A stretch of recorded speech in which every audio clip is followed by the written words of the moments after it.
तो आ जाओ, देखो इस तरीके से दिखा रहा हूँ आपको। ये कंप्यूटर रखा हुआ है और ये भी कंप्यूटर गांव में ही है दोस्तों। इसको भी मैं प्रॉपर चला के दिखाऊंगा आपको और इसमें क्या क्या खराबी है ये देखो।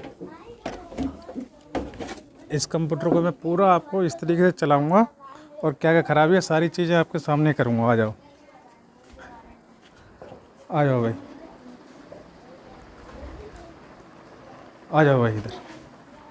अब इसको लगाने के लिए जुगाड़ बनाओ यहाँ पर। अब मैं इसको थोड़ा जुगाड़ बना लेता हूँ, उसके बाद फिर आपको दिखाता हूँ क्या क्या क्या चीज़ें ख़राब हैं इसमें। वो सारी चीज़ें मैं आपको एक एक करके स्टेप बाय स्टेप समझाऊँगा दोस्तों। देखो लाइट बहुत देर बाद आई है, लाइट चली गई थी दोस्तों। तो अब मैं ये लाइट वाइट आ गई है, अब मैं इसको चालू करके देख रहा हूँ आपके सामने।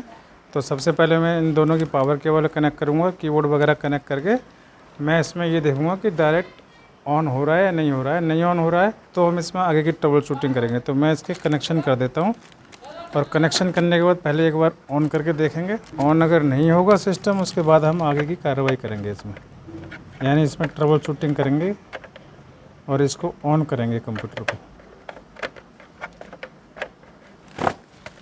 तो मैंने इसकी पावर केबल वगैरह कनेक्ट कर दी है। देखो मॉनिटर में लाइट आ गई है, आप देख पा रहे हैं मॉनिटर में लाइट आ चुकी है। अब इसमें मैं ओपन करता हूँ एक बार इसको और देखता हूँ मदरबोर्ड पे कोई लाइट जली है या नहीं।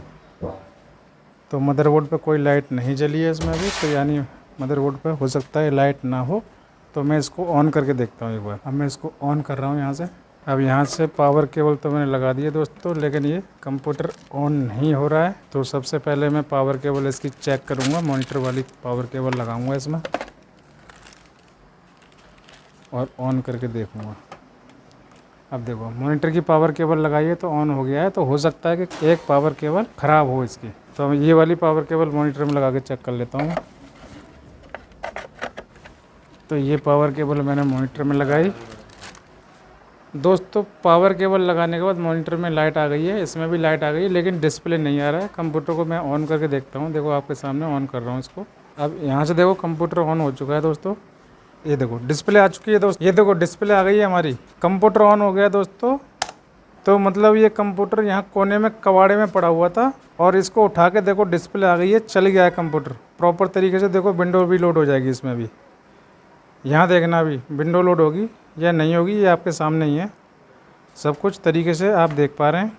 Verifying DMI pool data verify हो रहा है यहाँ पे। लिस्टिंग PCI डिवाइसेस लिस्टिंग ये सब आ रहा है ऑन, मतलब यहाँ पे नहीं हो पा रहा है अभी। एक बार मैं इसको ऑल्ट कंट्रोल डिलीट दबा के एक बार रीस्टार्ट करता हूँ। बटन ख़राब है इसके दोस्तों, बटन ख़राब है दोस्तों। तो हो सकता है कि मैं बायोस में भी ना जा पाऊँ इसमें। कीबोर्ड ख़राब है, कीबोर्ड मतलब कीबोर्ड मैंने अपने लैपटॉप में लगा के चेक किया था, कीबोर्ड में प्रॉब्लम है, कीबोर्ड के बटन ख़राब हो चुके हैं। एक बार मैं इसको बंद करके चालू करता हूँ, बंद करके चालू कर रहा हूँ इसको और देखता हूँ डिस्प्ले दे रहा है, हार्ड डिस्क भी शो कर रही है, विंडो लोड नहीं हो पा रही है। तरीके का मैसेज लिखा हुआ आ रहा है। कभी कभी हार्ड डिस्क शो कर रही है, कभी हार्ड डिस्क शो नहीं कर रही है। मैसेज आ रहा है बार बार, disk boot failure insert system disk and press enter. कभी कभी हार्ड डिस्क शो कर रही है, कभी कभी नहीं। तो दोस्तों इस कंप्यूटर में मुझे जहाँ तक समझ आया तो हार्ड डिस्क की प्रॉब्लम है और एक CMOS बैटरी ख़राब है इसकी। हार्ड डिस्क ख़राब होने का रीज़न ये हो सकता है कि गाँव में लाइट बहुत कम आती है, 2 घंटे आएगी फिर चली जाएगी, फिर 2 घंटे आएगी फिर चली जाएगी। इस तरीके से लाइट गांव में आती है। तो कंप्यूटर लाइट जाने पर अचानक बंद होता है, जिसकी वजह से हार्ड डिस्क में प्रॉब्लम आ जाती है। SSD में प्रॉब्लम कम आती है हार्ड डिस्क की अपेक्षा डायरेक्ट बंद होने से, लेकिन हार्ड डिस्क में प्रॉब्लम आ जाती है, जिसकी वजह से इसमें प्रॉब्लम आई है। तो ये रीज़न हो सकता है कि इसकी हार्ड डिस्क ख़राब हो चुकी है। तो इसको रेक्टिफाई करना है हमें। तो चलिए इसको रेक्टिफाई करेंगे। तो इस प्रॉब्लम को रेक्टिफाई करने के लिए आप देख पा रहे हैं यहाँ पर इस कंप्यूटर में 2 हार्ड डिस्क लगी हुई हैं।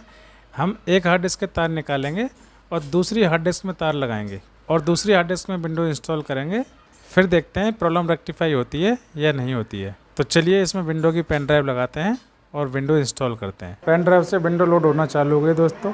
इसमें मैं विंडोज 7 इंस्टॉल कर रहा हूं दोस्तों। कंप्लीट विंडो इंस्टॉलेशन और TPM 2.0 का कुछ एरर आता है विंडो 11 इंस्टॉल करने में। अगर आप वो वीडियो देखना चाहते हैं तो आई बटन पे ऊपर आप क्लिक करके वो वीडियो देख सकते हैं। विंडो 7 इंस्टॉल होने वाला है दोस्तों। देखिए विंडो 7 इंस्टॉल हो गया। यहाँ पे यूजर नेम पासवर्ड डालेंगे और नेक्स्ट करके फिनिश करना है। विंडो इंस्टॉलेशन कंप्लीट हो चुका है दोस्तों। तो दोस्तों अभी आप देख पा रहे हैं कंप्यूटर परफेक्टली स्टार्ट हो गया है। तो हमारी हार्ड डिस्क में प्रॉब्लम थी और एक CMOS बैटरी प्रॉब्लम है। CMOS बैटरी हम अभी चेंज नहीं कर पाएंगे। हार्ड डिस्क इसमें 2 लगी हुई थी, जिसमें से एक हार्ड डिस्क में हमने विंडो इंस्टॉल कर दी है।